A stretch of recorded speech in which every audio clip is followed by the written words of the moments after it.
Good Friday evening, everyone. It's Dhaiphong.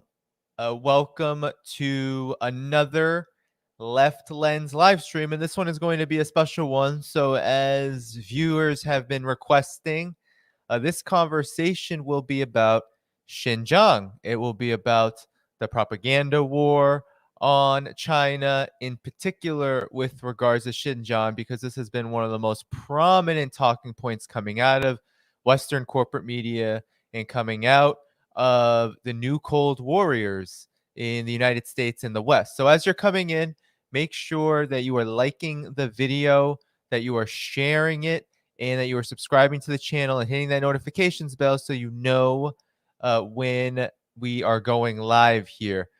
And lastly, support the channel, of course, at patreon.com/DannyHaiFong. Welcome to those in the chat. We have about an hour for this conversation, so let me get to our guest.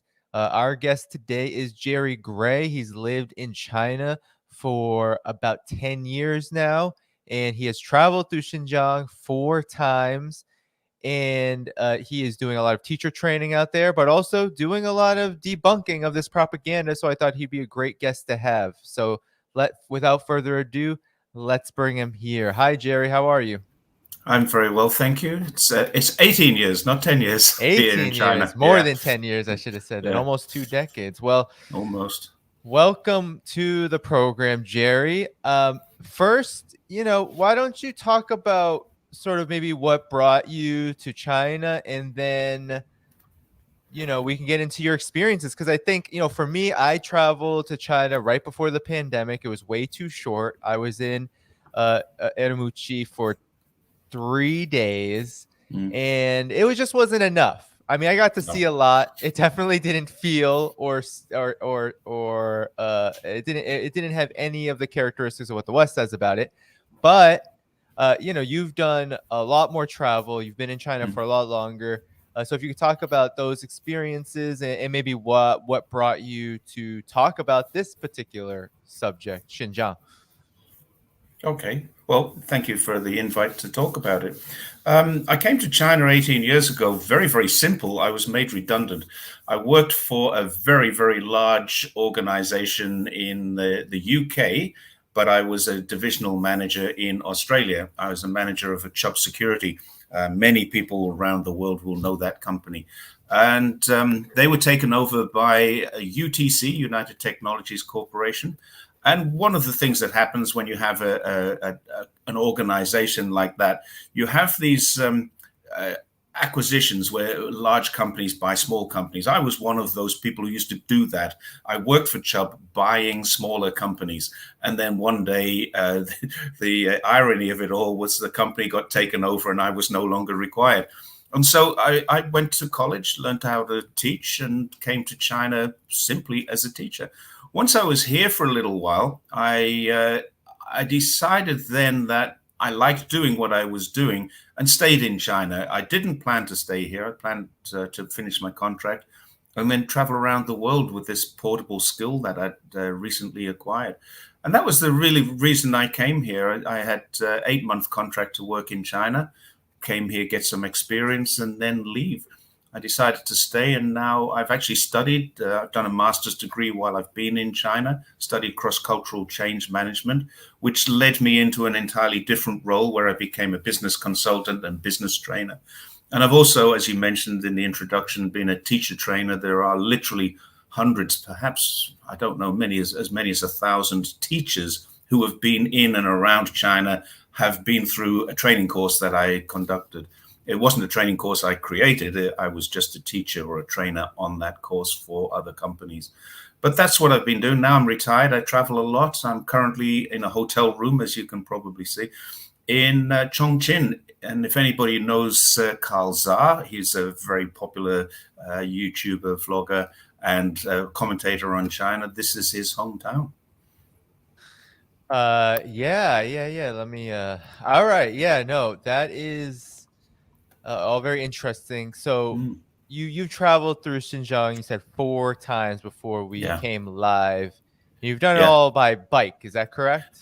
Not all by bike. The last two trips were by bike. Okay. The first couple of trips were years and years ago. When I first came to China, I traveled around quite a lot and just as a tourist, not an observer of anything, just a tourist. In fact, that's really what I have done.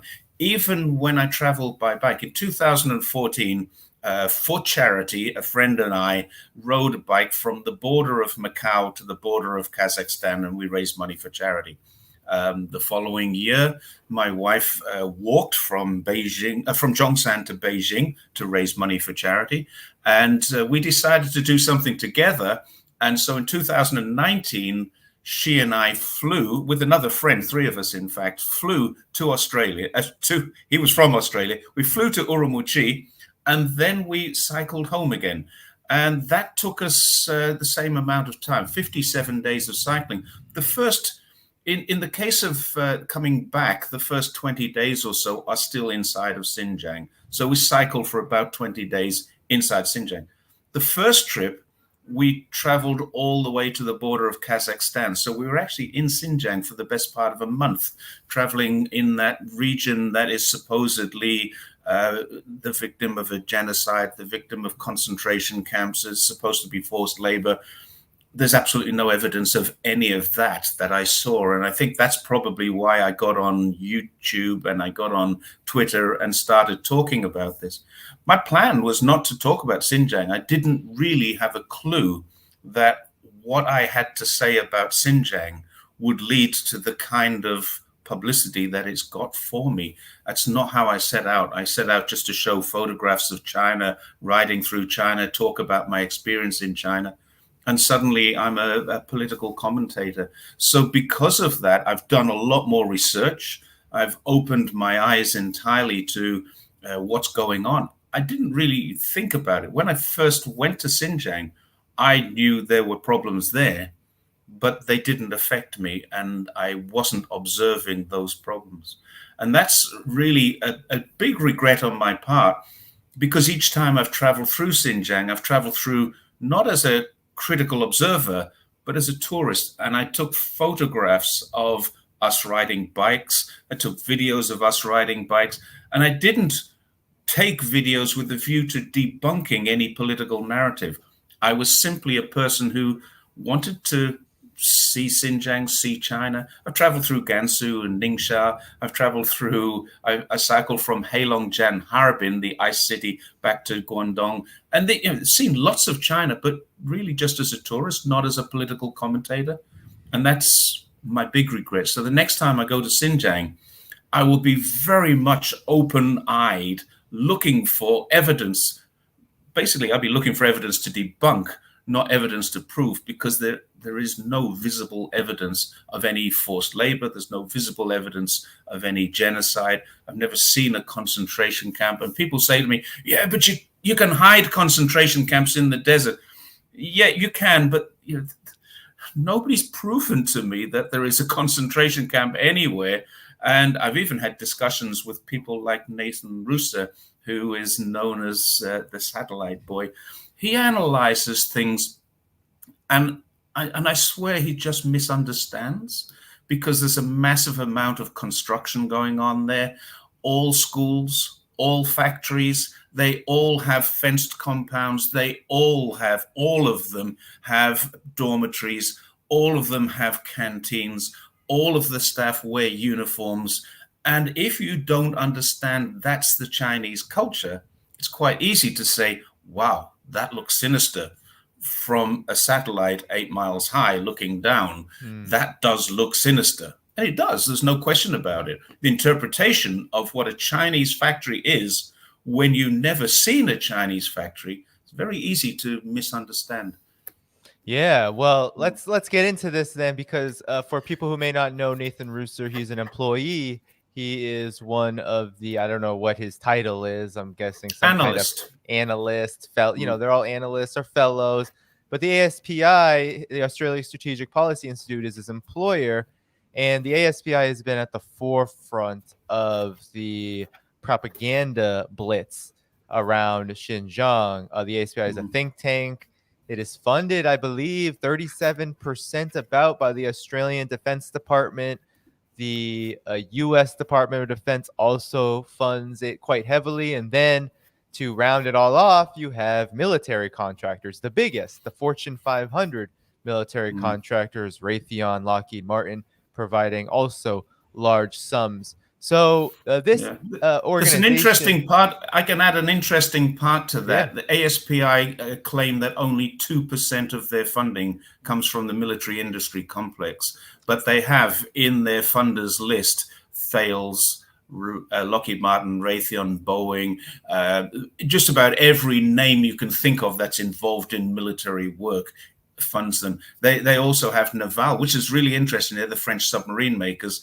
And Australia, they are an Australian organization. They were set up to provide independent information to the Australian government, and that's how they started. They've turned themselves into this think tank kind of quasi-university that teaches no one, and they employ people called fellows. And there's a very interesting link to the ABC and to Murdoch Press, where people who have very, very high profile media positions are members, writers for fellows of contributors to ASPI. So what started as a tiny little Australian initiative to get independent information and threat analysis for the country of Australia has become a global behemoth in terms of what I call misinformation, because they seem to focus on China and nothing else. They have written articles on other things,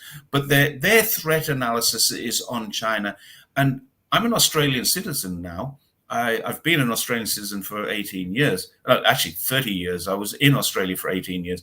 And what I've found now is some of my family and friends, I've even got a brother who's blocked me on Twitter because he doesn't believe what I say. I live in China, I see China, and I say things about China, but it contradicts everything that he reads.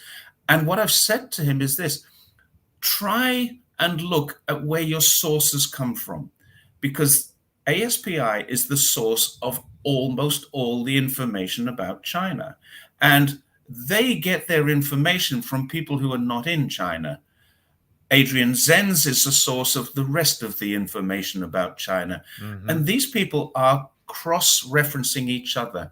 Adrian Zenz will cite ASPI. BBC will cite ASPI. And then the next thing is a report comes out that say, BBC reports say this, and it's coming from ASPI, and BBC are quoting ASPI. Adrian Zenz quotes BBC, who quote Adrian Zenz. And it's like this circular referencing thing which has been going on a long time, and it doesn't seem able to stop. It's really a very, very interesting thing if you look at where the sources of this information, where they come from, where it is. It's really only three sources. Adrian Zenz is one, ASPI is another, and a group of what they call witnesses. Someone's written a book called No Escape, except the obvious thing is he escaped to write the book. Someone else has written articles about death camp survivors. Hang on, death camp survivors? Is the death camp still there? How did they survive? Why are these people no longer in China? How did they get out? Because China's borders are very secure. They got out because they got a passport issued by China, went to an embassy somewhere and got a visa issued by that.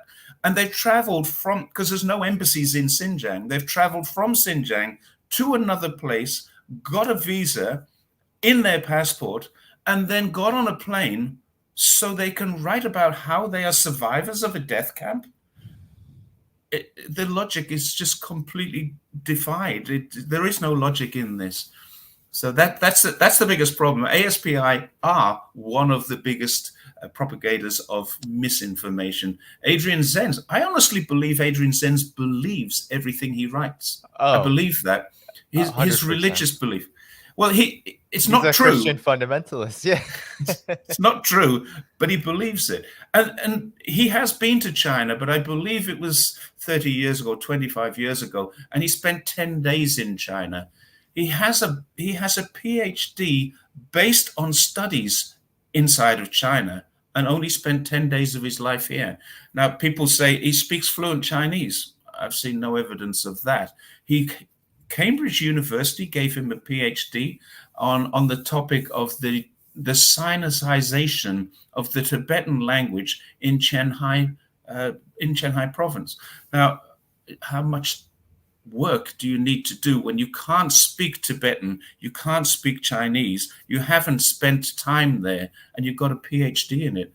I think Cambridge University should be ashamed of themselves, or they should at least be reviewing what they're doing here. And he obviously had to defend his doctorate, and somebody didn't do a very good job there.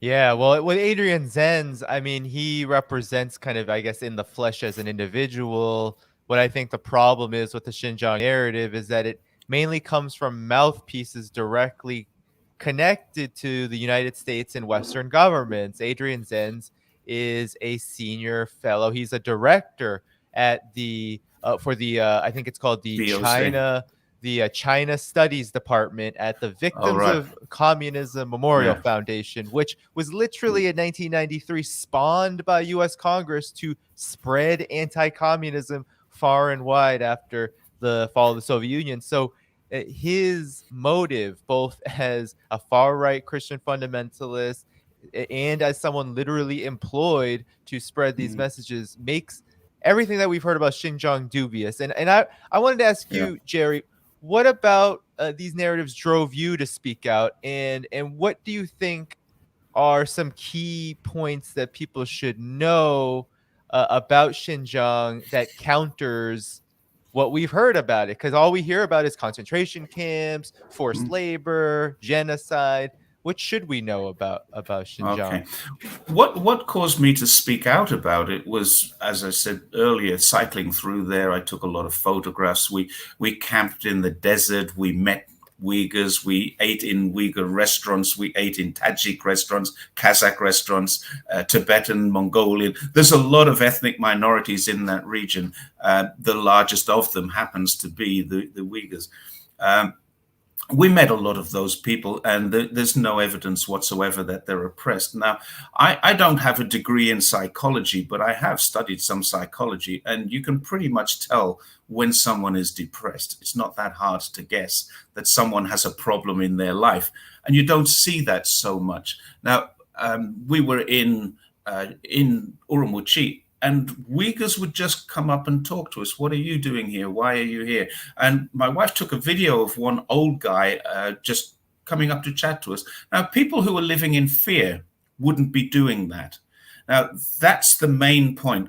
I didn't see any evidence. That doesn't mean it's not there. I didn't see any. And a lot of people say, well, you can't have seen the whole province or the whole region. It's not a province, it's an autonomous region. But you can't have seen it all. And that's true. I haven't seen it all.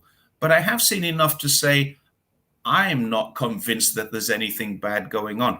Now, people compare it to Nazi Germany. People compare it to the death camps and the concentration camps. And let me ask a question of this.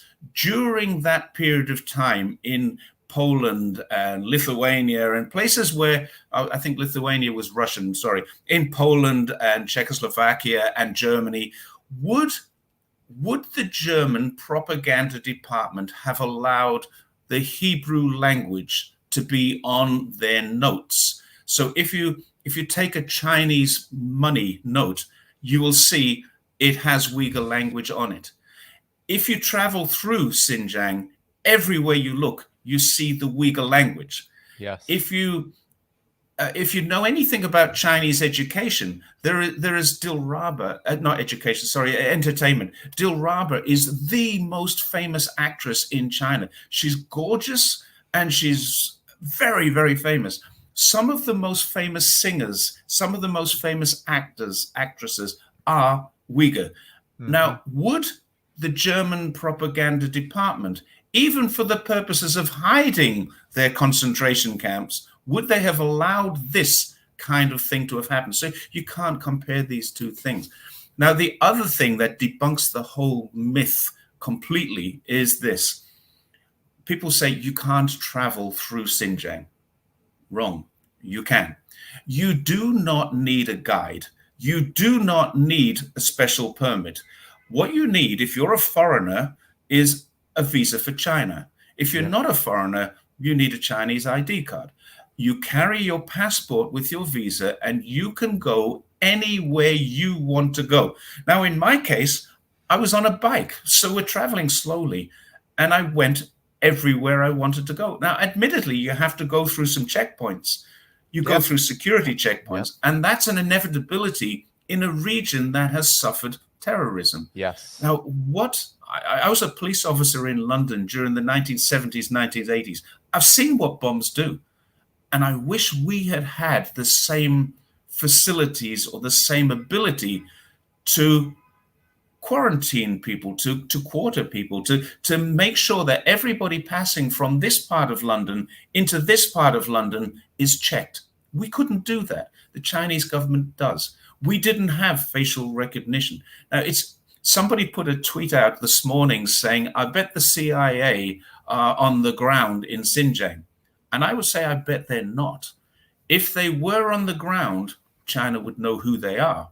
If CIA had assets on the ground inside of Xinjiang, Chinese security would have picked it up. And that would be why they have a prison population. Obviously, there's crime and they have prisons. Obviously, there is terrorism because many, many people died, not just in China, but take a look around the world, and there are evidences of Uyghur bombings outside of China. So this is not just a Chinese problem. There are Uyghur separatists fighting in Idlib, and these places exist, and they have Uyghurs there who are designated by the American government as terrorists. And if you want to, you can go to Xinjiang. You can drive a car, you can catch buses, you can use the train system, you can fly. Xinjiang's very large, so some people fly around Xinjiang. To go from Urumqi to Kashgar takes hours in a car. I mean, it's an overnight train journey, and you're still in the same region. To get from Xinjiang at one end, on the eastern end of Xinjiang, to Korgash on the western end of Xinjiang. I'm just checking my directions there. If you go from the eastern end to the western end of Xinjiang, it's something like 3,000 kilometers, 2,500 kilometers. It's not something you can do easily, but it's very easy to do. And the remoteness of Xinjiang is being highlighted. Every time I read something, they say, very difficult to get to. Well, yeah, it is, because it's 5 hours flying from Guangdong to get to Urumqi. Yeah. It's probably 4 or 5 hours from Beijing to get to Urumqi. So yes, it's difficult to get to, but it's not difficult because China makes it difficult. It's difficult because of where it is. It's geographically difficult to get to. And this is the thing, over 100 million visitors go there every year. Now, of course, COVID has slowed that down. And right now, even now, as we speak, it is closed down. Parts of it are closed down because there've been 3 or 4 COVID outbreaks. One in Urumqi, one in Dabachan, one in, I think, Hotan. And what they're saying is, if you need to visit Xinjiang, not now. But they're not saying that for any security reason. They're saying that because of COVID dynamic zero, which is an entirely different problem. One of the things I found when I was traveling through Xinjiang, I found it very... just a pain in the neck. There's no other way to describe it. It's very time consuming traveling through Xinjiang because you stop before you enter into any town. You stop at a checkpoint. We have to produce our passports and we have to show our visas, all this kind of thing. It's all manually recorded. With the local people, and my wife was with me and she's considered local because she's Chinese, all they need to do is to put their ID card onto a machine. It scans their face and lets them through. It takes 2 seconds, literally in and out. My wife would help stop with us because there's 2 Australians. And every time we got to there, the police would offer us water or fruit or chat with us about, oh, where are you going? What are you doing? There was no question about what are you doing? It's, oh, what are you doing? Why are you here? That was the kind of responses we got. Do you want some fruit? And can we fill up your water bottles for you? That's how they were. It was really nice, but it is a pain in the neck. Now, I thought it was a pain in the neck then. Now I'm traveling in China during COVID. It's exactly the same pain in the neck. So literally, it is just checkpoints, checking, Right. checking. That's all they're doing. They're checking for safety and security. And I must admit, I asked a lot of people about this. What do you think about all this security? And every single response was the same. It's much safer now. We feel better. Everyone, Uyghurs, Han, doesn't matter where they come from, they felt safer. And we did get stopped by the police. There's no, I'm not going to try and hide that. The security is quite intense. And as a former police officer, I thought, well, it's a pain in the neck, but I wish I had been able to do this in the 1970s and 80s when I was trying to stop, well, I wasn't personally trying to stop terrorism. I was just an ordinary policeman.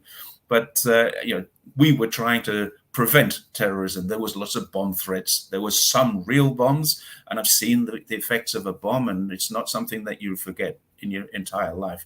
Now, here I am 40-something years later, and I still remember the sounds and the smells and the carnage. It's not something you can put away. And I wish my life had been different back then, the way that it is in Xinjiang now. So a lot of people now say, "Oh, he's an ex-cop. Of course he loves this." Well, the fact is, we were just doing a job. Well, what's so interesting for me is that I remember when I was in Urumqi, what's considered, for those who don't know, is considered like the capital of Xinjiang. It's like the most, well, it's kind of It like is the capital. Yeah, it's the capital. It's very well visited. It's like one of the big tourist destinations. It's an incredible, it's beautiful. I mean, it's a beautiful place. And you do get it's very diverse. You get a really good picture of what Xinjiang is like. I mean, all the different ethnic groups, everybody. You go to the Grand Bazaar. It's a really sweet experience. But no, I remember getting off. We took a rail there. We took the high-speed rail there from a metro. From Xi'an. No, we were outside of Dhaiphong, and we had to All travel right. somewhere. I don't remember where. That's but probably Human.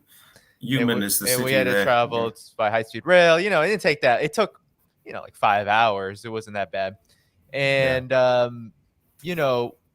away, the police were very interested in a foreign delegation with all sorts of people from different parts of the world, and they were like, mostly Western part of the world. They're like, okay, what are you doing? And they came to me and it was like, are you Turkish? And I said, no. It was like, what English say? Like, are you Turkish? And I was like, no. And then they're like, okay. And then, it took like 30 minutes, check our passports, it was a pain. But at the end of the day, in locations such as these, transportation hubs, airports, this is where these attacks were happening, right? Yeah, as a result of that, you're safer in that region. And that's why so many people go there. They know it's a safe region. And there's another thing about China. You can criticize China all you like for its nationalism, its patriotism. And I get that. Some people don't like the fact that Chinese people are very patriotic. But they're going to Xinjiang now because of this. They're saying, well, if Xinjiang people can't get their cotton sold into the Western market, we'll go there and we'll buy it. And it doesn't replace a massive export market, but it does help the local people. And that's what Chinese people do. When someone says, we're not going to go to Xinjiang and do business there, the Chinese people say, well, you're not going to do business with me either.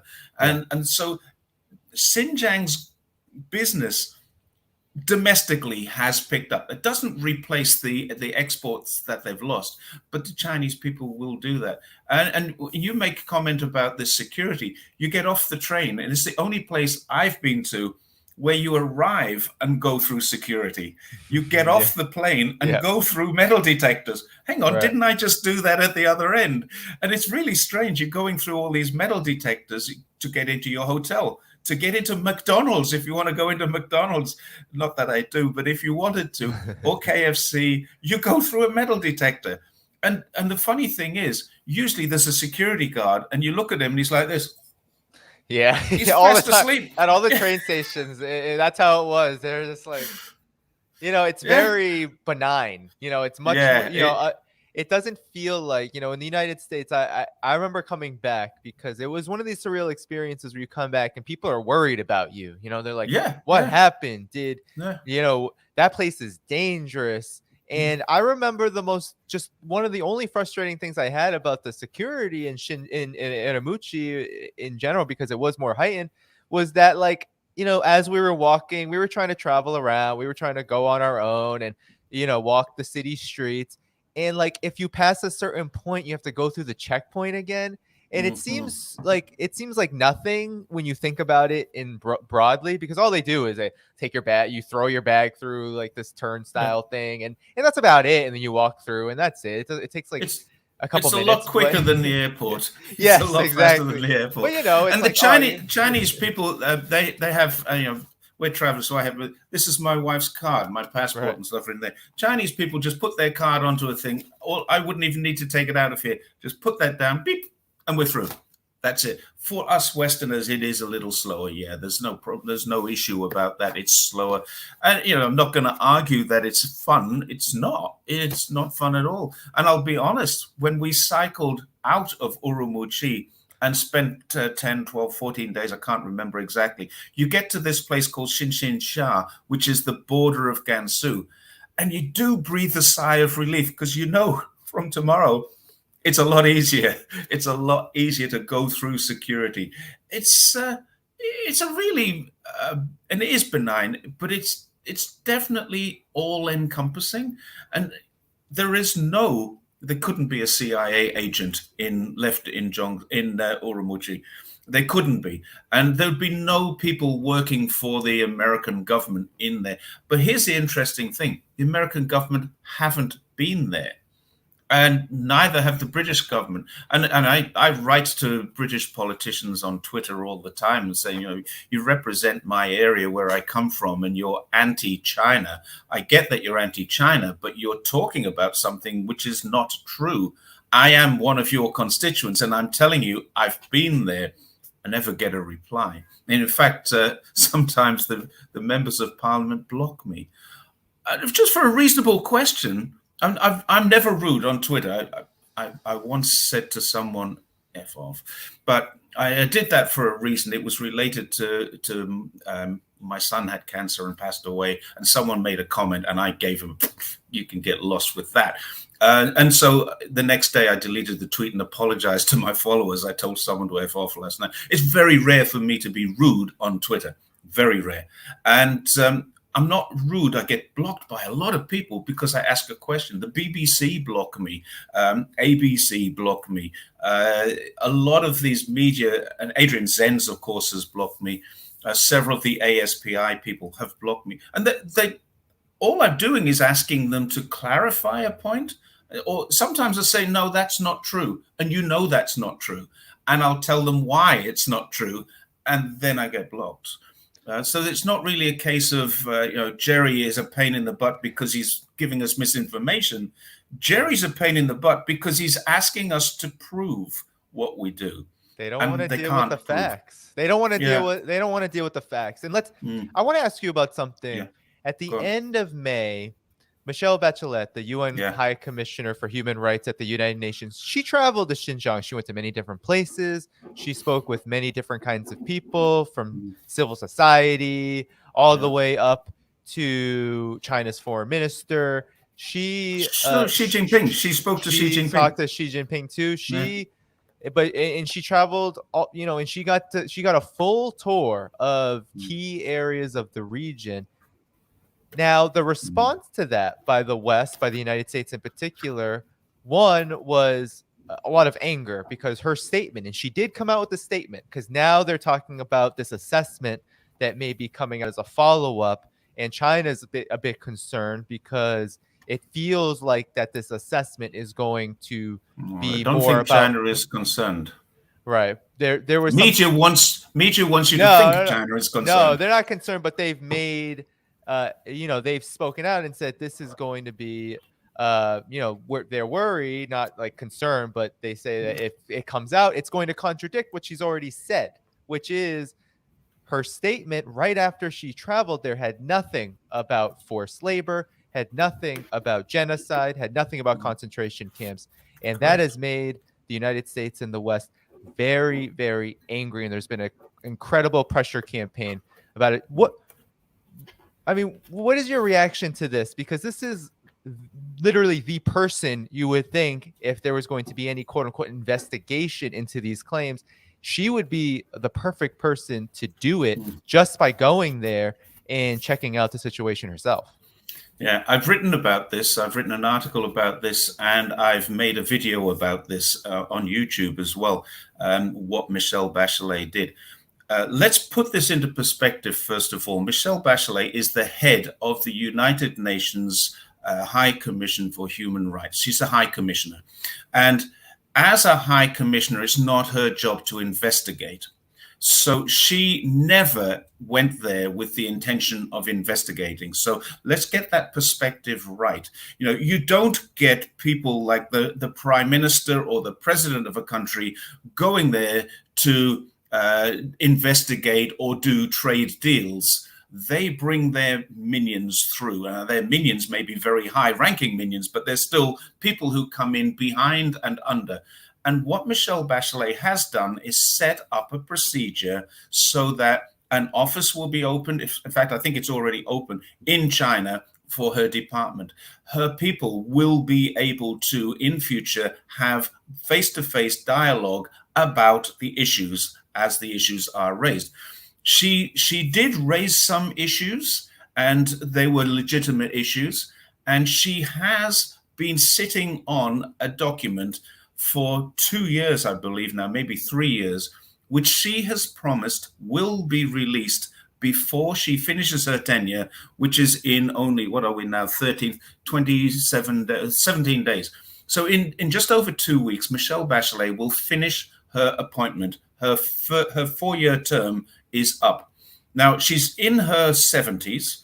She took this appointment when she was in her late 60s, when most people are thinking about retiring. I certainly am.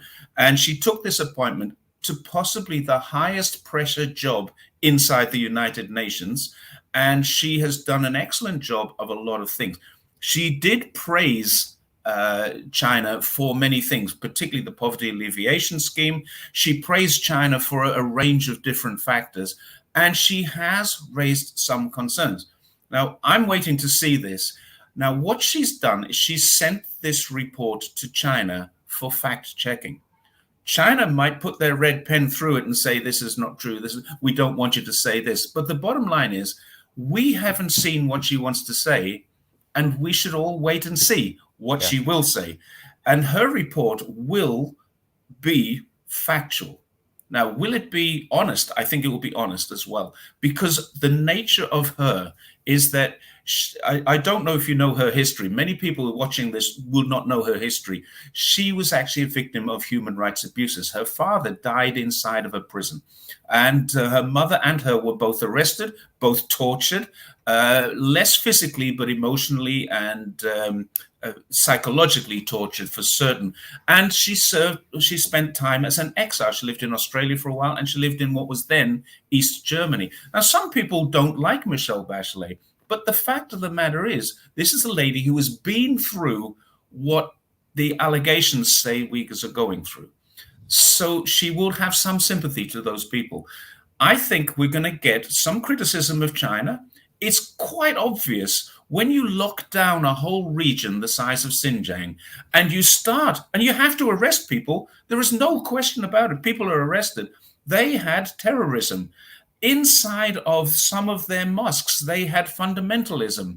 They had extremism. These are the isms that they're talking about: separatism, extremism, and terrorism. They don't talk about fundamentalism. But what they have done now is they have negotiated with the religious leaders, one of whom was murdered by Uyghurs a religious leader in Kashgar was murdered by Uyghurs because he was a moderate. Now, when you start to murder your own religious leaders, you have a serious fundamentalism problem. And it's fundamentalism that, I know a lot of Muslims, and I've never met a bad one. It's as simple as that. I have never met a Muslim that I didn't like. Islam is a peaceful, very peaceful religion, and so should Christianity be. But we get fundamentalists, and they will murder for their cause. In Christianity, as well as in Islam, and probably in Judaism too, and all of the religions, including, if you take a look at Buddhism in some countries, Myanmar and Thailand, there are fundamentalist Buddhists. Right. The most peace-loving philosophy in the world has people who are prepared to kill because of their belief. Now, crusades, jihads, these things all start because of fundamentalism. So what China has done is re-educated. Now, can I honestly put my hand on my heart and say they didn't arrest somebody who was innocent? Impossible. And I'm sure there will be some criticism. But what I'm also sure is whatever was done that was wrong was not systematically done. Gotcha. Whatever overuse of, if there was torture there. Now, please don't say torture doesn't exist. It's called enhanced interrogation in American English, and it's called torture in English. I'm certain there was stuff like that going on. But was it part of a systematic process, or was it individuals who overstepped their mark? That's where the criticism will be. And I'm quite certain it exists. I'm not ever going to deny that there was some over-the-top reaction to certain things. But people were dying.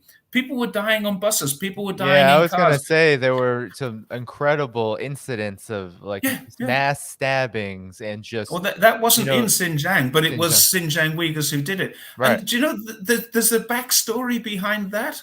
They were trying to stop from Kunming. There was a lot of migrant workers going to get a train into Xinjiang to take the jobs that the Uyghurs thought were rightfully theirs. They were from the area, and people were coming in, not as forced labor, but as migrant labor. And this is a great thing that happens in China. You have the ability to move to another province or another region, earn money in a place that's richer, and send it home to your place that's poorer. Now, that's been going on for the last 70 years, 60 years, or maybe 50 years, but certainly since open and reform. Right. Shenzhen is almost 100% non-Shenzhen born people. Most of the Greater Bay Area, massively, this is where I live, in the Greater Bay Area, not far from Macau, and it's massively migrant workers. They come from poorer places, earn the money here, send it home. They live in dormitories and save money. They eat in canteens and save money. And they send their money home, and their region gets richer as a result of it. And that stabbing, that mass stabbing in Kunming Station, which is quite a long way from Xinjiang, was to prevent migrant workers moving into what is already, or was already, a very poverty-stricken region and taking jobs that rightfully belong to the local people. So their fundamentalism went that far. So that's why it had to stop. And that's why it had to be hard. And it was. There is no question about it. It's a very, very tough process to stop fundamentalism. France is doing it. France has got the same problems. I think parts of quite a few places in Northern Europe have fundamentalism issues. Certainly the UK does. More so now than when I was living there and when I was a police officer there. We did have some, very few, but we did have some fundamentalists. But the problems we had in the 1970s in the East End of London, Brick Lane and Lewisham and places like this, these were Christian fundamentalists smashing the windows of the Pakistani Islamic people who were living a very normal, peaceful, loving life and contributing to society. And it was the white Christians who were doing exactly what the fundamentalist Islamists were doing in China and in France and in Sweden and other places. Yeah. And America too, I've no doubt.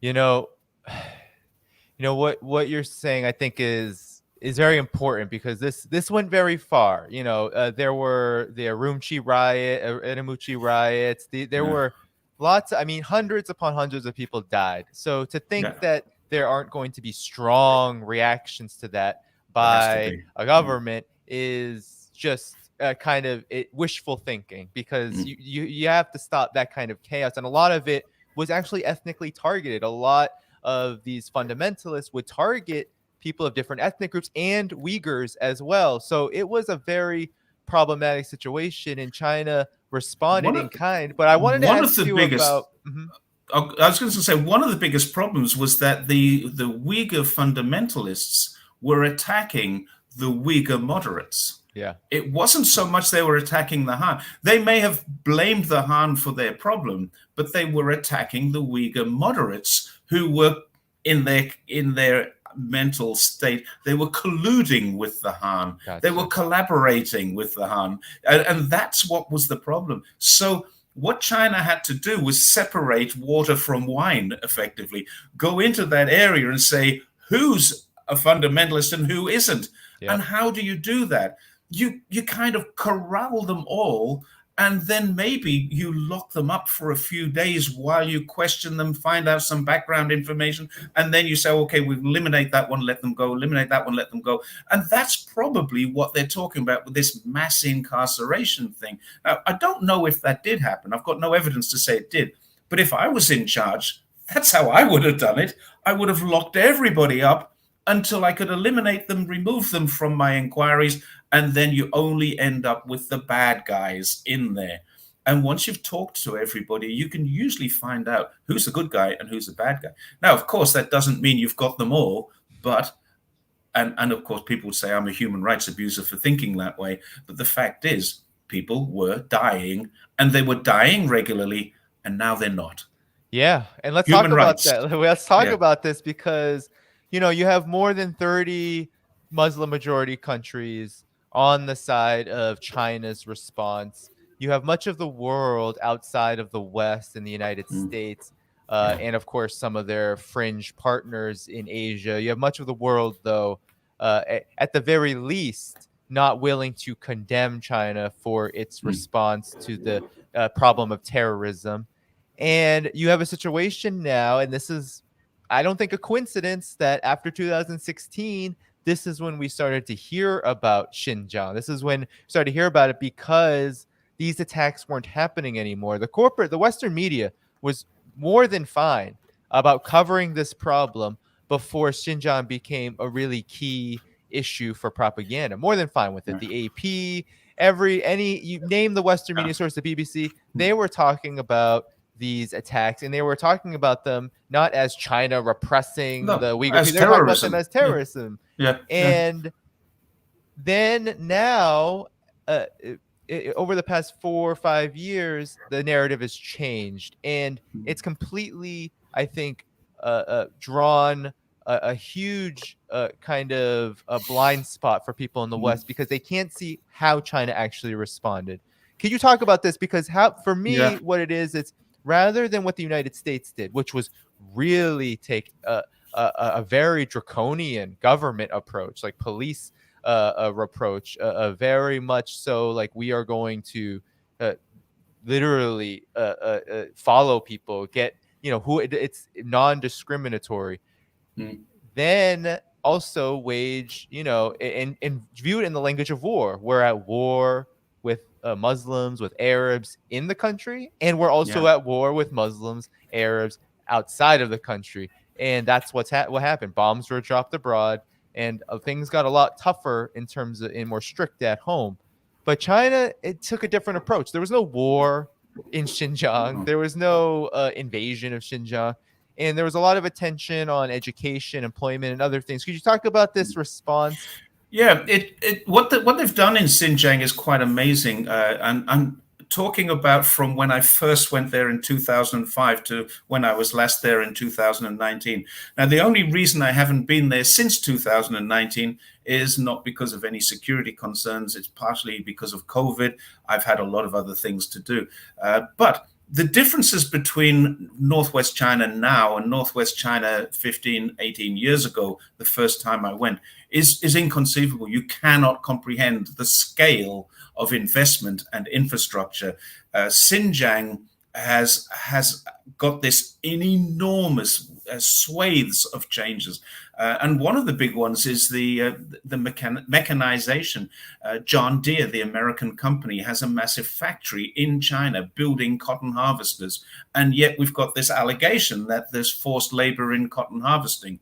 I'd love to know how that happens when John Deere's profitability has skyrocketed inside of China by selling the very things that Americans, this is an American company, the Americans are saying this is what's happening, and John Deere are reporting completely the opposite. So things like that are really strange to me, and nobody seems to correlate those two pieces of information. How can the world's largest manufacturer of things like cotton harvesters be making so much money inside of China when China is forcing people to pick cotton?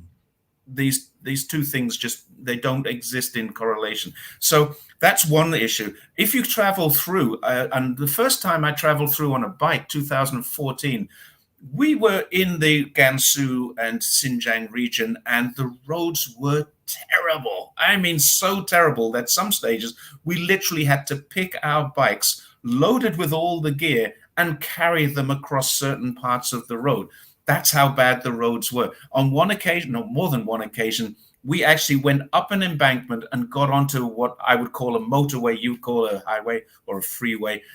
And we're not allowed on there on bikes. But we got on there, we took everything off, walked up the embankment, went over the fence, put our bikes across, carried all our bags up, put the whole thing back on, and then cycled down the freeway. And the police didn't stop us because they knew how bad the roads were. The roads disappear into the desert. The road was a tarmac road until it's not. Now it's a dirt track. Now it's sand. And there's no road. It's gone. And this is the G312, the main road from Shanghai to the border of Kazakhstan, disappeared into the desert. And we had to get off it and get onto the G30. And now this road, it's 2019, only 6 years later, this road is an 8-lane highway. And it's just beautiful tarmac all the way to the east, and you just all the way to the west. Sorry, you can't fault what they've done there. Massive amounts of infrastructure. Now, every single factory that has started in that region, and this is where Adrian Zen gets his data. He sees that there is loads of concrete, there's loads of bedding, there is loads of steel, there are loads of fencing, razor wire, all these things. Cattle prods are another thing. But that's an interesting thing. This cattle prod is not a cattle prod like a zzz, zzz for this. It's a long stick with a U on the end of it. And they're in every petrol station, service station. They're in every school has got them. Many schools are, not every. They're all over China. Everyone's got them. And they're designed to stop someone from being a bad guy. If someone comes at you with a knife, what are you going to do? If you've got this long pole with a U on the end of it, you can just hit him in the chest and he's disabled. His knife is disabled, and that's what they're for. So, bad things can't happen. Now, people look at that and go, that's oppressive. No, it's not. It's defensive. That's the way to look at it. I mean, China building a navy is not aggressive. It's defensive. China doing anything is seen as aggressive. But if you take a look at China's history, it's all defensive. This is what they do. They make sure that things can't happen by defending against those things happening. It's why China has massive surveillance and no crime. My wife or I can walk around the streets of any city in China at 1 o'clock in the morning. I can come home drunk from the bar if I want at 1 o'clock in the morning and no one will bother me. Why? Because there's no crime. There is no crime there. And I'm not saying there's no criminals in China. I'm just saying that it is completely and totally safe 99% of the time. I've never heard of a rape. The murder rate inside of China is 0.5. The murder rate in America is over 6, but in some cities is as high as 65 per 100,000 people. Now, We don't have that here. No one's afraid to go out. And that's what Xinjiang has become. And it's not just Xinjiang, it's the whole of China. Xinjiang has it more and had it harder and faster because of the particular problems that existed there. Now, yeah, Uyghurs do still get checked. If a Uyghur, I know several Uyghurs as well, and they tell me they get checked all the time. They get checked more than I would as a foreigner. They get checked more than my wife because they're Uyghurs. What are they doing? Why are they there? It's a check. It's nothing more than that. It's not more sinister. It's a check to see who they are, what they're doing, why they're doing it. Uyghurs run businesses all over China. And that's the bottom line. If you're a Uyghur, you can go anywhere in China. You can open a business, start a business. You can become a film star. You can become a singer. You can sing songs in your own language. And this. Go on TikTok. There are thousands of Uyghurs. Now, people can say that's stage managed. The 30 Islamic diplomats who came, Islamic observers who came here, you stage manage it. Yeah, you are stage managing it to a point. You're showing them what you want them to see. But they've still got eyes and ears, and they are going shopping, and they are wandering around, and they're in the community. Now, you can't tell me that you can stage manage a diplomat. They have diplomatic immunity, and that diplomat says, I want to go down there. That's where they're going. They want to go down there. They're going to go down there. Now, there may be a place that you say this person can't go. You can't go inside that high security prison. You can't go to that border because it is dangerous. Now, yeah, that's possible. I don't know many people realize this in America, but Xinjiang actually has a border with Afghanistan, and it is quite a dangerous place.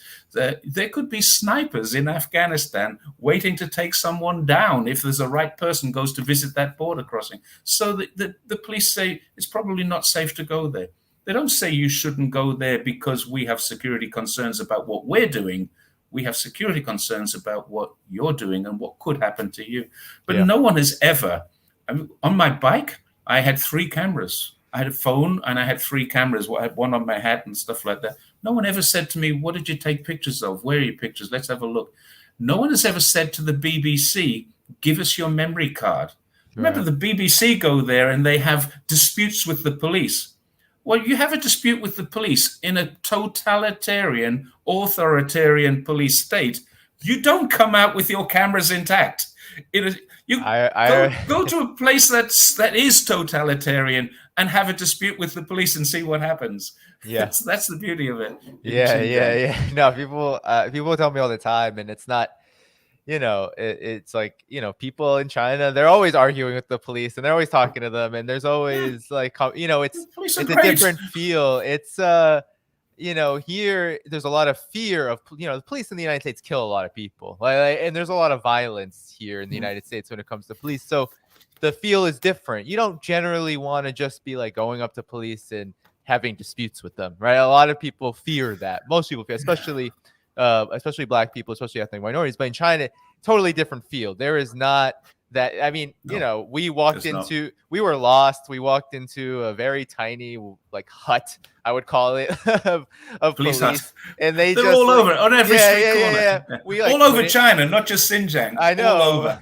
We couldn't find the bathroom, and we couldn't speak it well enough to be able to say, where can we find the public bathroom? So WC works everywhere. WC. So so they looked at us very strangely, laughed at us, and then let us use their toilet. But it was just a different feel. And I want to ask you one more question before we go, because we are, I'm going to stay on everyone for another half hour or so. So stick around. I want to ask you one more question, Jerry. Why the propaganda? Because everything you're saying is one, countering that narrative just from experience, but also from what you know and what you've studied. And then there's the why question. Why is there so much propaganda about this region if it is so different from the narrative that we continue to hear? I'm not a geopolitician or geopolitical expert, but so here we go. There is a hell of a lot of oil in Xinjiang. There's gas in Xinjiang. So there's 2 reasons why America would want to destabilize it. Now, America would like China not to be the dominant economy in the world. And China is going to be the dominant economy in the world. very soon. And I think it'll happen sooner than the experts predict. So that's a major factor. Now, how can America stymie the growth of China? They can pick a region that is very remote and difficult to get to because of its remoteness, because of its geography, and say something bad is happening there. And the fact that that region has an Islamic community, a large Islamic community, gives them the impetus to do that through there. Now, Hong Kong is another one. You can destabilize Hong Kong because it has a Western educated mindset. A lot of Hong Kong people are educated under the British system, and so their cultural values, their views of human rights and freedom and things like that are very different to the Chinese views of human rights. As far as Chinese people are concerned, my view of human rights is as long as everybody's getting on harmoniously, everybody's happy.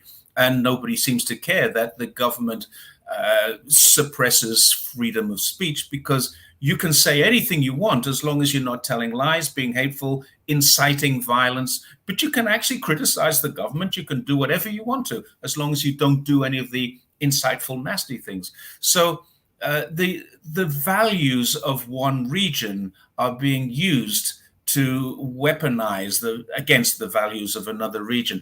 Islam does that very, very well, or using Islam. Sorry, not Islam doesn't do it, but using Islam as your excuse. That's what I think the Americans can see. They say, we want to slow down the growth of China. We want to stop the growth of China. Then Islam is a good tool to use, especially in a region which is so remote that almost no foreigners go there. Foreigners who live in China go there, but foreigners who come to China to visit, they do the Beijing, they do the Three Gorges, they do the Hong Kong shopping experience, and they do a few other things, but maybe the Xi'an, the terracotta warriors, they do these guided tours of China and don't get to see China as she really is. Those people don't go to Xinjiang because it is too far. If you've got 2 weeks in China, you don't want to spend 5 hours on a plane to get there. You've just spent 17 hours on a plane to get to China. I'm not going all the way to Xinjiang. And so they know that they can say what they want. And there's only people like me who they then say, don't listen to him. He's just a security guard who retired and rides a bike. He can't even afford a car, that guy, he's a loser. And, when he went to China, he was a kindergarten teacher. Bullshit. But that's how they talk about me. So they can denigrate me and say, this is what we think about this guy. And that's the biggest problem that China has right now, is its size. Nobody is prepared to travel all the way to go and look. And now you have so much propaganda that it's impossible to say, where there's smoke, there must be fire. It's impossible to say that's all propaganda, because there's just so much of it. And I understand why people believe it. It's impossible to pick up a newspaper, read an article. It's impossible to know anything about China that's true, because it's all untrue. 98% anyway. And you've got people like the Grey Zone and the Co-West Pro papers. I can't emphasize that enough. If anybody has not done this, I'll send you the link and you can put it in the description, please. Jack James is an Australian lawyer, and she has done an incredibly good job and written these articles called the Co-West Pro papers. And they are really damning to the anti-China narrative on Xinjiang. She doesn't talk about Taiwan or Hong Kong or any of the other problems, just Xinjiang. And she really has got it right. So that's all I can say about Xinjiang. Well, Jerry, it's been a pleasure. Thanks so much for coming on. Everyone stick around. I'll be on for another 25, 30 minutes to send us close out the program. So stick around. But Jerry, where can people find you? I'm on Jerry Gray. On Jerry's Take on China is my YouTube, Jerry's Take on China, and I'm on Twitter with the same name. I have 2 Twitter accounts. I set up one to be less political, but they're both pretty political now. It's impossible not to be. So I'm Jerry's China and Jerry's Take on China, and I'm on Jerry's Take on China on YouTube. But that's only small, just recently started, and getting it going at the moment at 1,500 followers now, but hopefully 15,000 in a few months. Yeah. No, I'm actually finding it now so I can put it in the chat so people Okay. can subscribe to your channel because they should. Um, Thank you. But yeah, no, thank you so much for coming. Stick around, everyone. And Jerry, we'll have to talk again soon. Appreciate you taking the Look time. forward to that. Thank you for the opportunity. Thanks a Right. lot, Danny. And thank you to all the viewers, listeners, all the good ones. I'm sure there's some nasties out there too. Well, we have moderators who get rid of the Yeah. nasties. I haven't. I can't see the comments at the moment because I'm not in the live feed. We get rid of. There's always trolls, but we kick them out because there's no point for them to be in there. But thanks Good so man. much, Jerry, and we'll talk again soon. Bye bye. Roger. Bye bye. All right, everyone. Keep liking the video. Stick around. Make sure you subscribe to the channel if you haven't already. Make sure you hit that notifications bell. And I'm just 3 subscribers away. And here's a caveat: 3 subscribers away from my goal of 500. But I have gotten some numerous deletions, so I am probably farther than that, more like 6 or 7. There's just a lag time with Patreon. It's a ridiculous platform. But yeah, subscribe on Patreon, patreon.com/DannyHaiFong. That's the best way to support this program. So I have quite a few things that I want to just kind of summarize about Xinjiang. And we'll actually, oh, well, no, this video is way too long. I thought we were going to watch some of it. I thought I was going to go over a video. Somebody took it of my own experiences there. But we're not going to go into that, actually. I want to show you a few things about Xinjiang, all right? So I think what we can conclude, okay, from the propaganda about Xinjiang is, one, it's lies. We can just go through really quickly, right? Genocide. The population of the Uyghurs in the Uyghur Autonomous Region, which is the only reason it's called the Uyghur Autonomous Region, is because Uyghurs are the majority. That's how it works in China's autonomous regions. That's why they're called autonomous regions, is because ethnic minorities actually make up the majority of the population in that region. And that population of the Uyghurs has gone up by a quarter, 25%, in a decade's time. So it's ridiculous, right? From about 2009-10 to 2018, 25% increase in the population. So obviously there isn't a genocide. The state isn't just wantonly, isn't going around killing Uyghurs, and isn't going around making their conditions worse. Because another propaganda point is that there's cultural genocide. And I want to reiterate Jerry's point here about the cultural genocide. For one, there's tens of thousands of mosques. I think more than 20,000 mosques in Xinjiang. It's one of the most, in terms of in the entire world, Xinjiang occupies some of the most mosques in the world. So there isn't a cultural genocide of people who practice Islam or Uyghurs who practice Islam. And those two things aren't necessarily they're not, it's not a one-to-one thing, right? This is the racism that gets into Western propaganda. It's almost like all Uyghurs are the same, right? That's not true. Uyghurs are an ethnic minority doesn't mean that they all practice the same religion, even though the majority practice Islam. And then when it comes to cultural genocide, if it's not the population, it's not the people who are being genocided.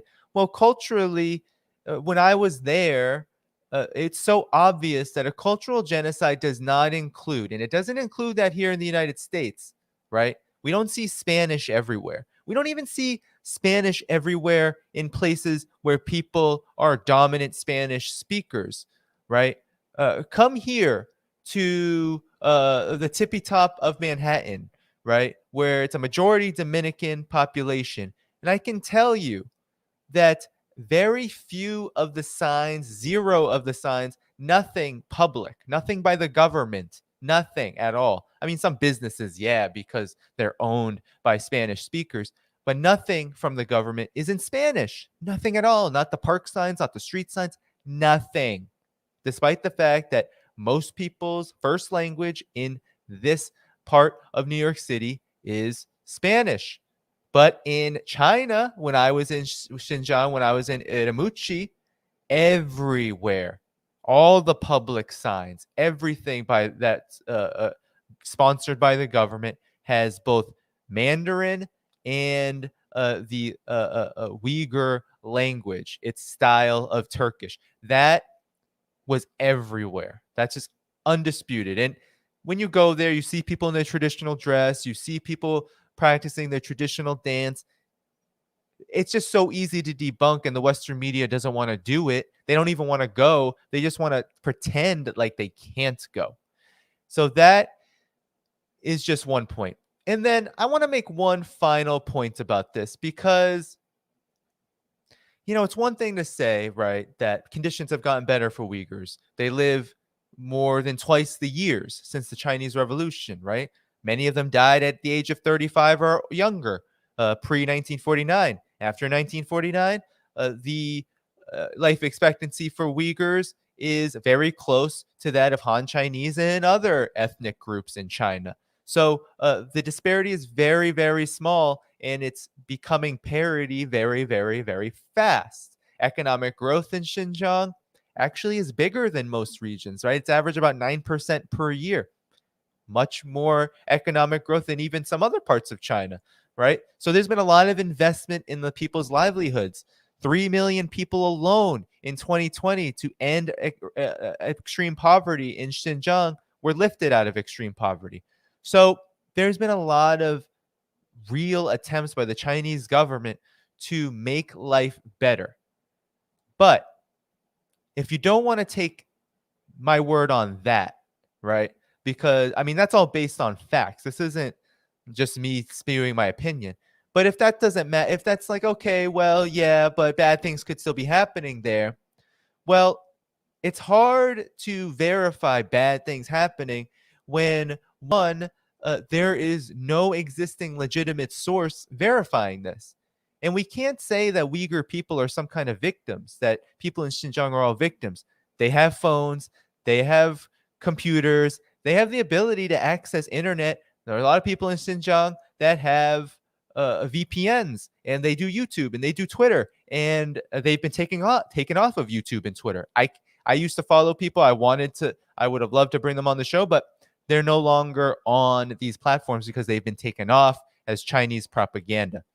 So I think the most important thing that we should remember about Xinjiang is that the narrative that we're hearing is all U.S. government sponsored. I'm just going to go over one by one, and then I'll make a final point, okay? Because the most important point in my opinion. So I'm going to go one by one, okay?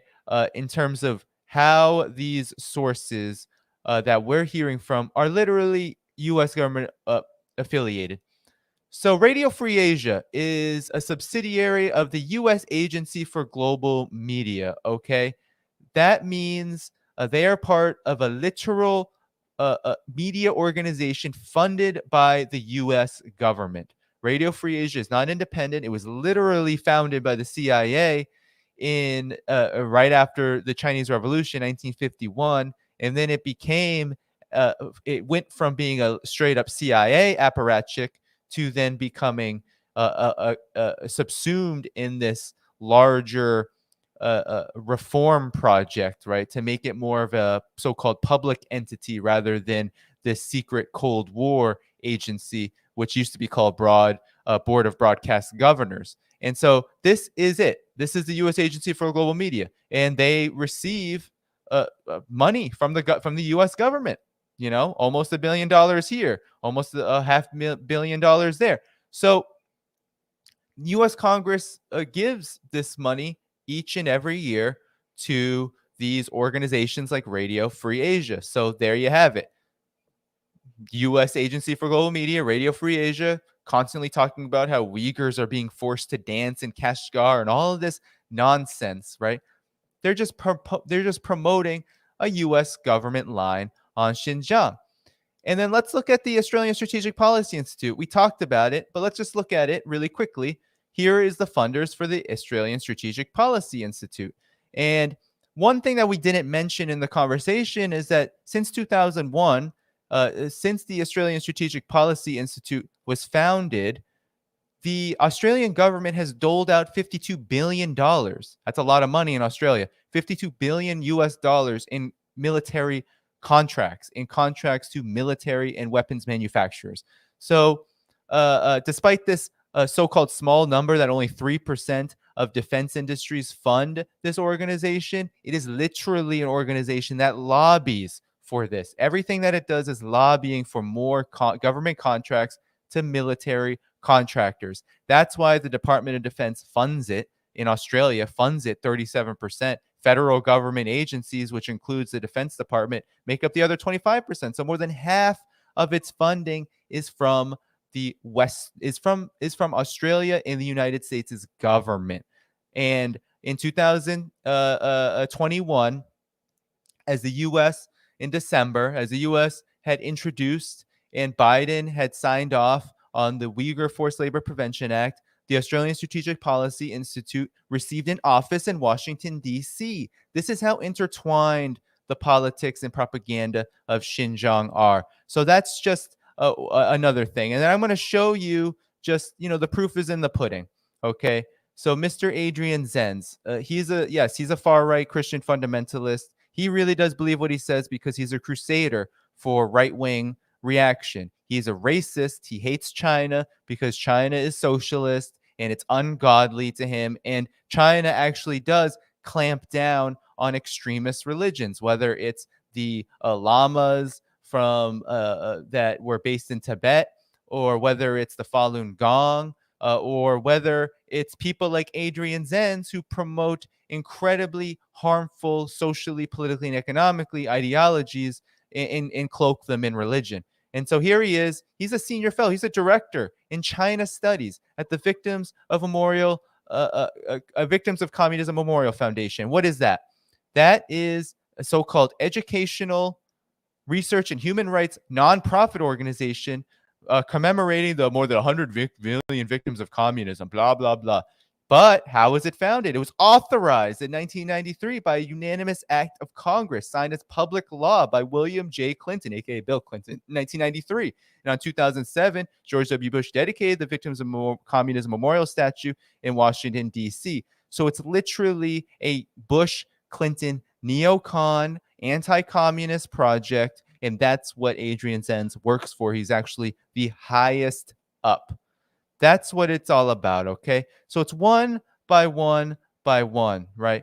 We can see that the sources, right? And we didn't even go over the National Endowment for Democracy with the World Uyghur Congress, the so-called Uyghur Tribunal, all of these entities that literally just spew propaganda on behalf of the United States' government. And now I want to just show you a few more things to summarize the why point, because this, in my opinion, is the most important thing. It's not just that they're telling lies. The United States is telling lies, but lies always have a purpose. Propaganda, a mythology, right? War propaganda always has a purpose. It's not benign. It's not just because the United States is just white supremacist, which it is. It's not just because it's an imperialist and it just wants to look down upon China. Not untrue, but this isn't the principal contradiction. I want you to look at one. Jerry mentioned a lot of oil in Xinjiang. And today, this is a story from today, right? Xinjiang is a very resource-rich region and now has discovered, Sinopec has discovered 1.7 billion ton oil reserves in Xinjiang. That's not today. Well, that's a couple days ago.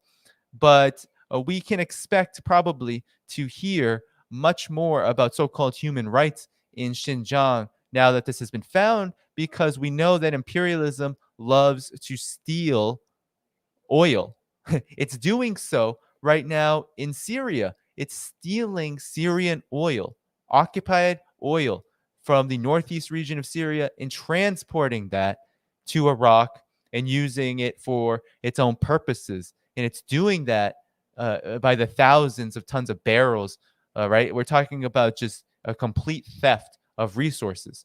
So one by one by one. And then the most important thing about this, right? Not just that there's oil there, but that Xinjiang represents a very important part of China's overall geostrategic and geopolitical vision and its overall foreign policy and how it conducts foreign policy.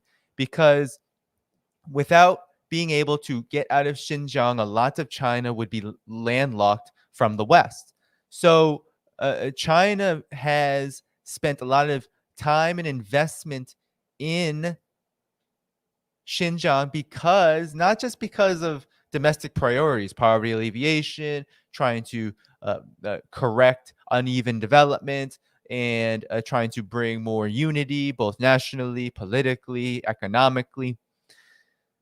But also we have the Belt and Road Initiative, which is kind of the way that China sees its role in the world and its need to both, one, be able to give its economy a break, right? We're talking about a socialist market economy that is becoming huge and that needs to be able to develop ties with other parts of the world in order to kind of unload a lot of what it has developed. It can't, right? It's just the way it's supplying. It just cannot be met by demand. We're talking about a rapidly industrializing economy. So the Belt and Road Initiative is a perfect way to give back while also being able to continue on growing without some of the contradictions that come with extremely high rates of growth. So the Belt and Road Initiative serves many purposes, but for one, it serves the purpose of trying to lift all boats globally. And so CGTN, and we'll just play this video. CGTN has a video about how Xinjiang is the gateway to the Belt and Road Initiative. So let's just watch this so you get a picture of how important it is. Xinjiang has been at the core of China's trade relations across the Eurasian landmass since the millennia-old ancient Silk Road. Owing to its strategic location as China's westernmost frontier that borders 8 countries including Mongolia, Russia, Kazakhstan, Kyrgyzstan, Tajikistan, Afghanistan, Pakistan, and India, Xinjiang today is fittingly seen as the gateway to the Belt and Road Initiative, or BRI. 在去年召开的第3次中央新疆工作座谈会上，这个习近平总书记特别提出，新疆要发挥好区位优势，以丝绸之路经济带核心区的建设作为载体。我们都是要通过发展贸易，通过这种文化的交流，给沿线国家带来经济的繁荣。In recent years, as part of China's BRI push, Xinjiang has witnessed rapid infrastructure development.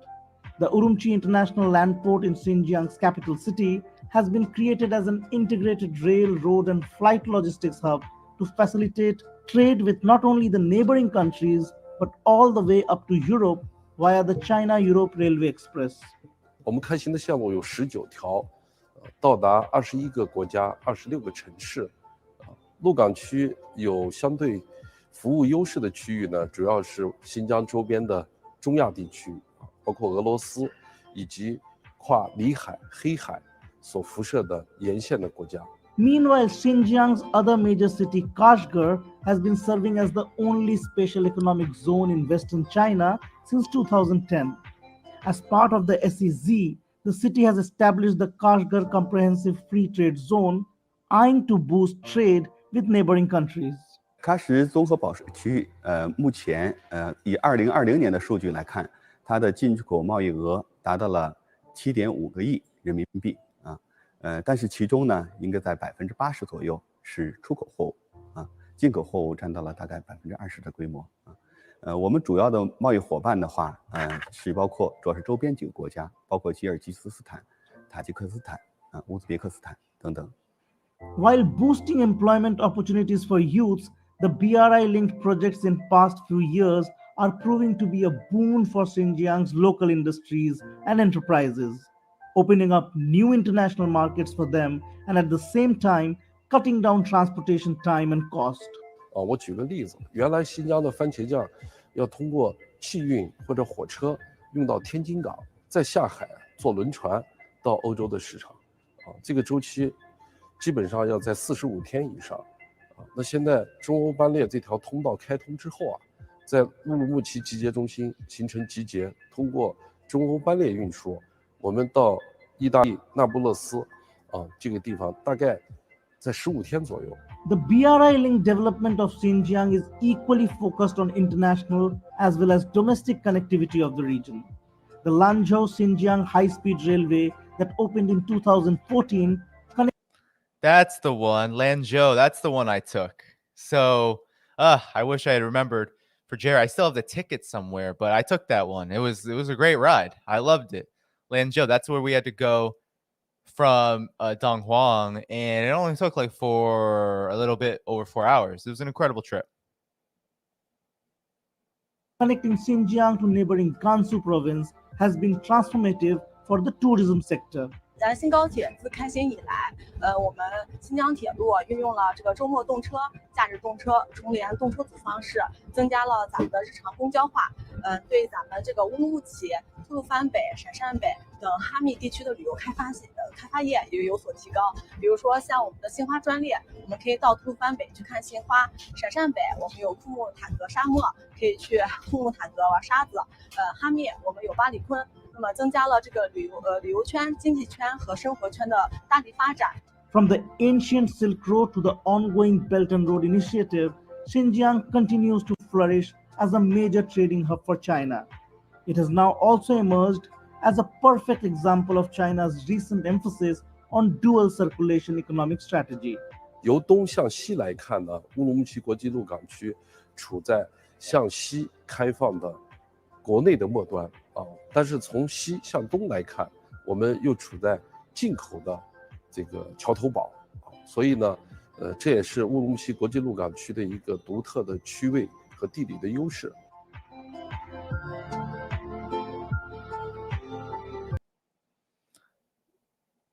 So there you have it. There you have it, everyone. It's important. It's an incredibly important it's an incredibly important place. Xinjiang, incredibly important to the Belt and Road Initiative. This connectivity is very important. And as someone said in the chat, yes, the development of Xinjiang as the hub of the Belt and Road Initiative means that China can bypass, and this is very important. And remember, the United States has militarized the Asia Pacific by sea, South China Sea, and of course, more broadly. The United States has placed its military apparatus basically entirely there, more than half, pointing at China. We're going to talk to John Pilger, hopefully, in the second to last week of August. We're going to talk about this because he made a great film, The Coming War on China, in 2016, which he has continuously updated through his great work. But by being able to bypass that, right, most trade goes through there, right? We're talking about the freedom of navigation. Almost all global trade goes through there by sea. I think more than 40%. So it's very important, very, very important that we that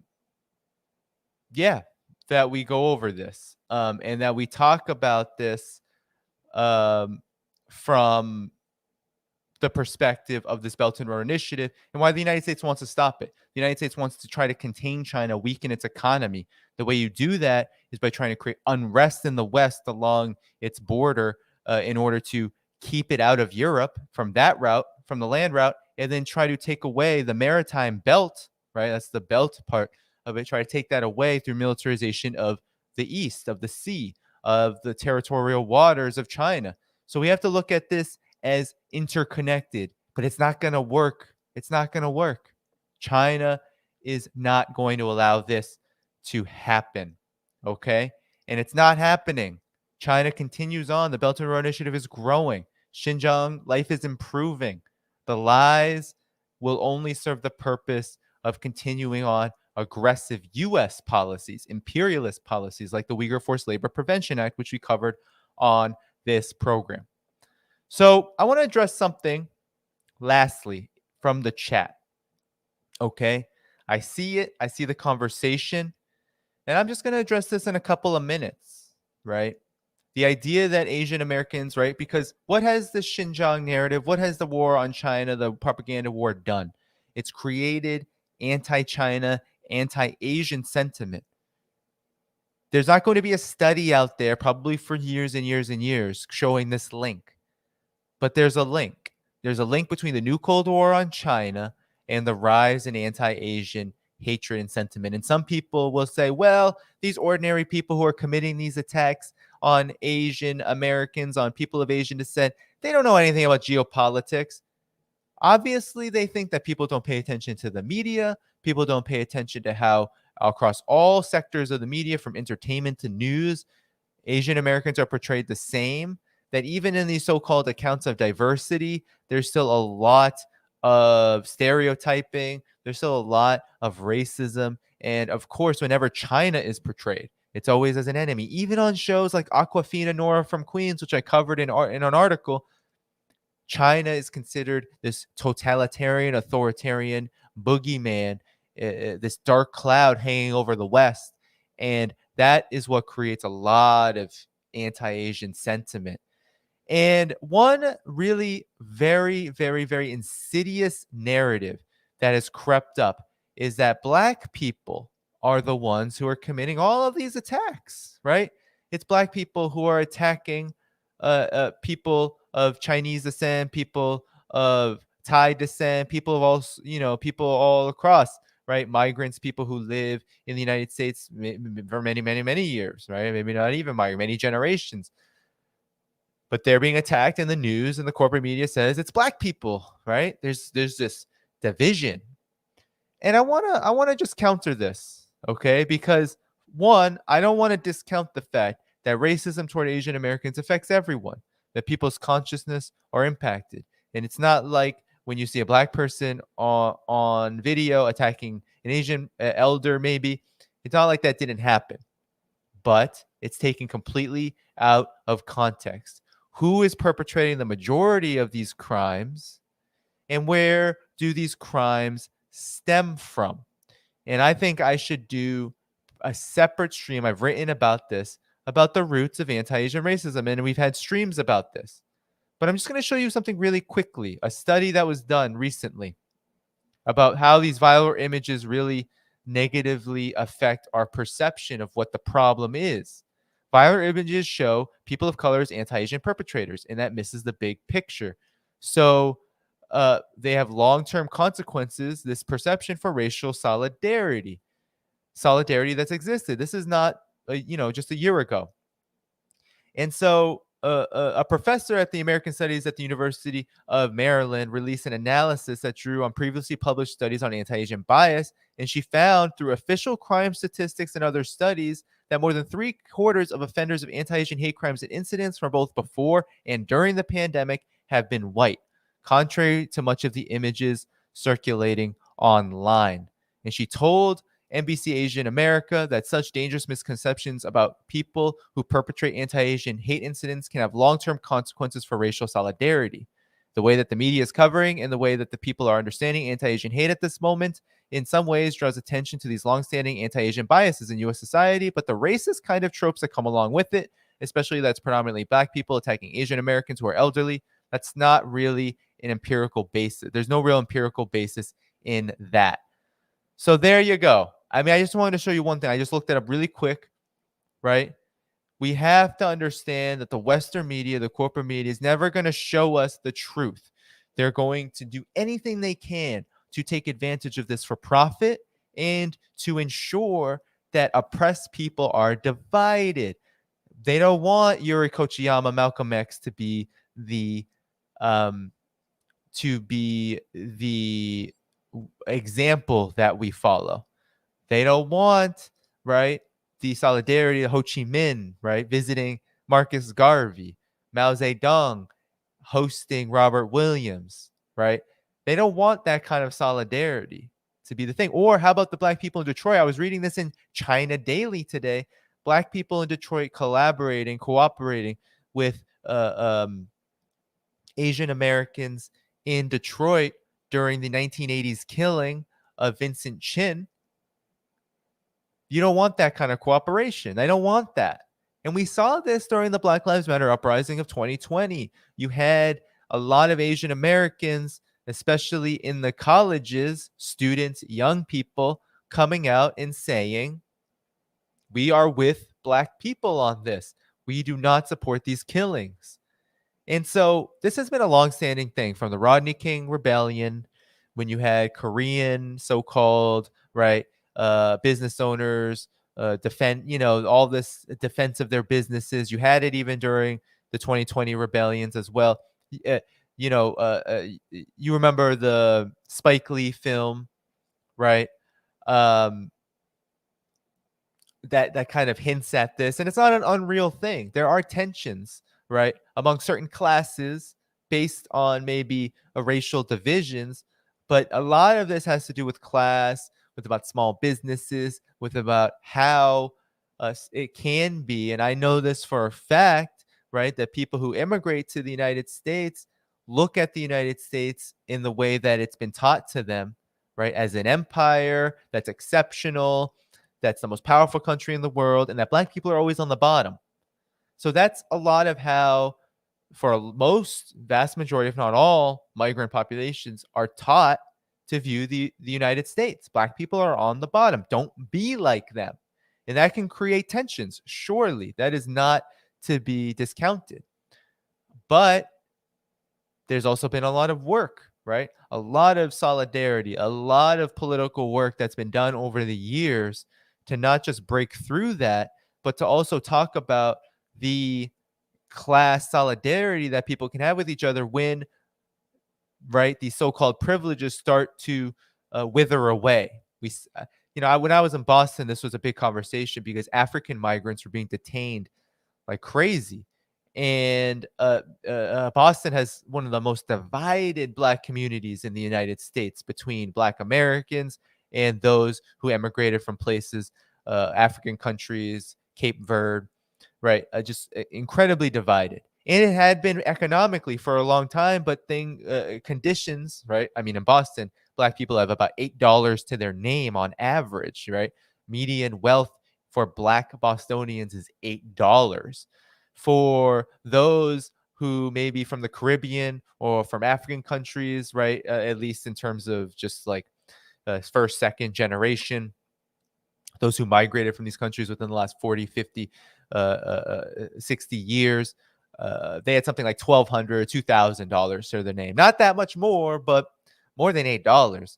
And so that does create divides. And then, of course, there's the propaganda and the racism, the embedded white supremacy that keeps people at each other, or at least keeps people resentful of each other, divided, maybe not going to politically work together. But a lot of that goes away when there are common struggles like police brutality, because usually police aren't discriminating, right? When it comes to immigration raids, ICE, when it comes to the violence, state repression, not discriminating. And then, of course, when it comes to neoliberal decline in economic standards, not as, there's still discrimination, but not discriminating as much as maybe before, when these cleavages were more useful. So I think it's just important to recognize this and to understand anti-Asian racism not as a byproduct of Black people's resentment or this tensions between between Asian Americans and Black Americans, but it really is a byproduct of centuries of history that parallel the centuries of history of white supremacy toward Black Americans, so directly paralleled that a lot of policy, a lot of U.S. imperialist policy over the past 2 centuries has been directly intertwined. What I mean by this is that a lot of the forced labor that came from China, from India to the United States to build things like railroads was a direct result of the tensions of slavery in the United States. That there's a lot of slave rebellions, a lot of abolitionist sentiment, and a lot of high cost when it came to enslavement in the latter years of chattel slavery. So some capitalists said, we're not going to do that. Here's another way. Let's get low wage to no wage Chinese labor, Asian labor, and let's build that way. And so that was that there was a direct call and response there. And then when it comes to the fact that the United States literally banned anyone from Asia from migrating here until 1965, right? It really wasn't allowed. The law said that people from abroad could not come here from those parts of the world. Then, because of the Black movement, the Black left movement, that law was taken off the books along with the Civil Rights Act. So these struggles are intertwined, right? The struggle for Black self-determination benefits everybody. And the fight, of course, against anti-Asian racism, which is really a byproduct of imperialism, also benefits everybody. So we need to stop talking about it as if it's about some kind of race war between oppressed groups, and more about how it is about maintaining imperialism and racism and the hegemony of this ruling elite that wants us to be fighting each other and doesn't want us to talk about commonalities, and doesn't want to talk about what we could be doing together to address this problem. So that's what I wanted to say about that. All right, everybody. I just wanted to make a comment about it. I know it was a big conversation in the chat, and I really appreciate the dynamic debate in the chat. So before I go, everyone, so here's the deal. No call-in. I haven't done call-in in a couple of weeks. So I'm going to focus on that hopefully next week, this weekend. I'll try to do one maybe tomorrow morning. I'm really behind. I'm supposed to be doing them weekly. I got to tell you, it's been a rough last couple of days. I got construction coming on my block. That's going to make my daytime schedule just ridiculously difficult. It's a lot. There's a lot going on in my life. So, I got to say, I was tired today. Today was a rough day. So I'm going to try to catch up with the call-in podcast. I'm probably not going to be able to stream. I'm going to be away for the weekend, Saturday, Sunday, coming back Monday, but I have some business to take care of.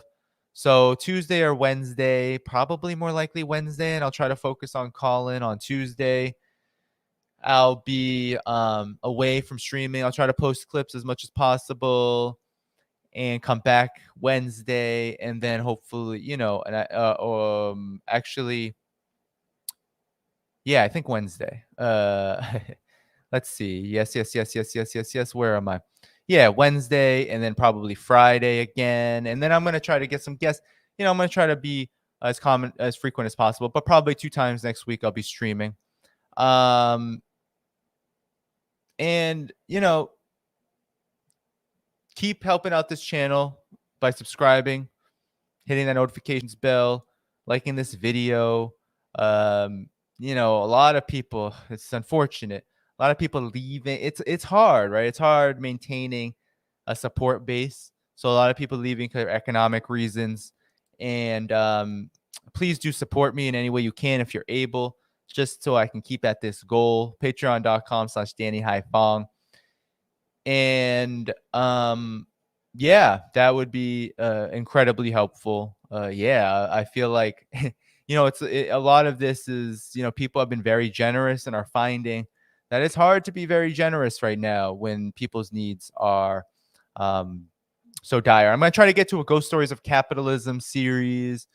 I've been not writing as much, but I'm going to be writing about mental health, because I can tell you that it's been wild. I do therapy part-time. That's been an experience. And then, just whenever I go through big transitionary periods, it's something that's on my mind. So I'll definitely be writing about that, because I feel like we don't take care of each other's mental health too good in the movement. So I definitely want to talk about that with all of you. So that's what's coming up down the road. And then I'm looking forward. I definitely got to focus on getting John Pilger on here. I have a new Peace and Black Agenda report Thank you so much, Franny French, for reminding people. Yeah, I really, you know, I'm trying to keep up my commitments to bar. It's super difficult to manage all these commitments, but it's a good piece. You should read it. So I'm gonna put it on here, in the chat, and then Big Teal, join us on Patreon. Thank you so much. Thanks so much, moderators. I've been spending too much. You know, I'm going over the 2-hour mark. I should be getting ready for bed. But yeah, this has been great. I think the conversation with Jerry was really good. He is fun. And you know, I thought it was a really good casual yet, you know, informed conversation. And I hope that the conclusion, my summary helps kind of understand quickly, briefly, how we can think about this. All right, everyone, salute. Like the video, hit that subscribe button, notifications bell, links in the description to support this work, Patreon being the way that I do it primarily. And have a good rest of your evening. And I will see you next week. And look forward to that. Bye-bye.